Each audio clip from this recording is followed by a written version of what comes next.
Hello guys, இன்னைக்கு என்ன பார்க்க போகிறேன்னா I want to become a stuntman part 3 தான். ஸ்டண்ட் பண்ணிட்டு இப்போ டயர்டாக இருக்குன்னு நைட்டு வீட்டுக்கு போய்ட்டுருக்கேன். ரொம்ப குளிருது, ஸ்பீடாக போகிறேன். இந்த நேரத்துலேயும் நிறைய பேர் தெருவில் நடந்து போகிறாங்க.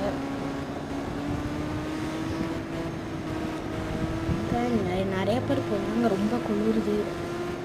நாளைக்கு என்ன பண்ணுன்னா ஃப்ரெண்டு சொன்ன மாதிரி ஒரு புது பைக் வாங்கணும் செகண்ட் ஹேண்ட்ஸில்.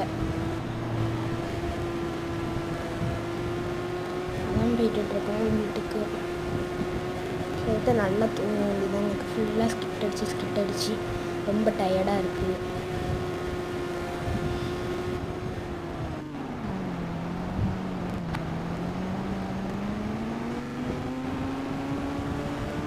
அந்த வீட்டு அங்கே இருக்குது, இங்கே நிற்போம். ஒரு வாட்டி டயரில் ஏதோ ஆன மாதிரியே சவுண்டு கட்டுச்சு. சரி, பாய்.